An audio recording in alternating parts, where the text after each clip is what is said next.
Cette chronique culinaire vous est présentée par Cuisinez-vous. Trouvailles cuisine, inspiration, conseils et réponses à toutes vos questions.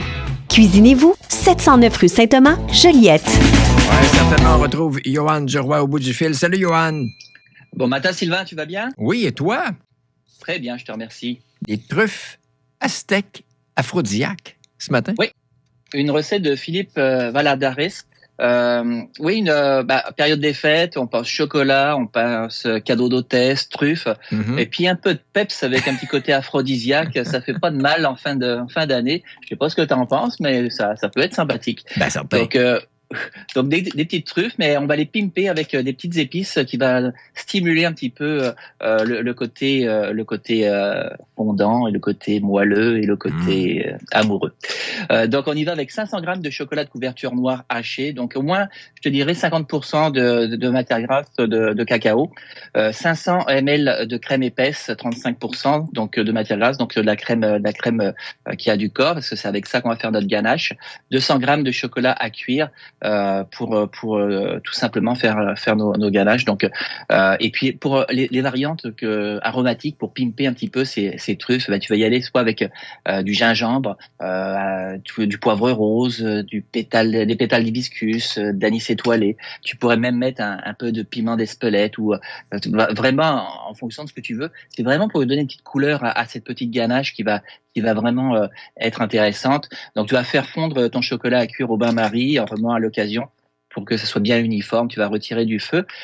Tu vas faire ta ganache. Donc si tu veux faire cette petite variante aromatique, tu vas tout simplement faire infuser dans la crème l'épice de ton choix, vraiment pour que la crème s'imbibe et s'imprègne de tous ces parfums-là.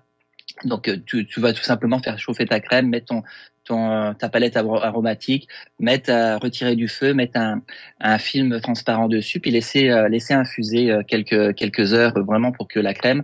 Et après tu vas mélanger ta crème avec le chocolat pour faire ta ganache. Tu vas laisser refroidir un petit peu pour que ta ganache puisse travailler.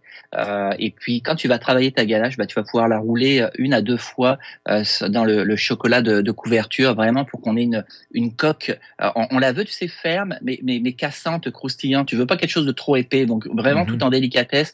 Donc tu roules tes truffes dans la main, puis dans cette petite couverture de chocolat 1 à 2 fois vraiment, puis tu laisses refroidir entre chaque étape, vraiment pour avoir une fine couche de chocolat qui recouvre ta truffe. Puis après, t'as juste à te faire plaisir et puis à mettre tout ça en bouche, tout simplement. Ben oui, tout simplement. En bonne compagnie. En très bonne compagnie, hein, c'est des truffes aphrodisiaques, donc profitez-en, c'est l'occasion de vous faire plaisir et de faire plaisir. Pour voir la chronique, la voir en son et en image, on va sur goûterlequebec.com. Exactement, puis je vous invite à aller chez nos amis de Cuisinez-vous sur la rue Saint-Thomas, donc à 2 pas du studio du Haut 103.5. Il y a encore plein d'accessoires pour les fêtes, plein d'idées cadeaux pour mettre sous le sapin. Ce matin, j'y suis allé avec des moules en silicone. C'est toujours pratique à avoir à la maison. Si on veut travailler en famille ou faire tout simplement ces chocolats, tu peux y aller avec les moules en silicone. Il y en a de différents formats. Moi aussi, j'ai mes petits moules à cannelé, par exemple, moules en silicone pour faire des petits cannelés bordelais.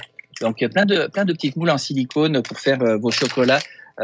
Pour justement ce temps des fêtes là, soit on achète chez notre chocolatier nos chocolats préférés, ou on peut s'essayer à être un petit chocolatier dans sa petite maison avec son petit équipement, puis faire des tests et puis faire des mariages de saveurs pour faire plaisir et puis pour offrir. Puis c'est une belle activité que tu peux faire avec les enfants, c'est ça qui est le fun aussi. Donc chacun peut, puis ils en ont partout sur les mains, ils vont se lécher les mains à tout va, puis tout le monde est content. On aime le chocolat, je trouve que c'est rassembleur, puis ça fait toujours plaisir. Avec les bonnes recettes, bien équipées à part ça, c'est vrai que oui, ce sont de belles suggestions cadeaux, mais je pense aux gens qui vont recevoir dans le temps des fêtes un petit tour présentement dans les prochains jours chez Cuisinez-vous, et puis vous serez bien équipés pour recevoir la famille, les amis. Oui, puis même pour les parties de bureau, etc. Tu sais, tu as des échanges de cadeaux. Il y en a vraiment pour tous les prix, entre les accessoires super élaborés aux petits accessoires pratiques et peu coûteux que tu peux mettre dans un échange de cadeaux ou un gros cadeau que tu peux mettre sous le sapin. Faites-vous plaisir, allez voir nos amis de Cuisinez-vous, ils sauront vous conseiller pour avoir le bon équipement pour la belle activité que vous allez faire en cuisine.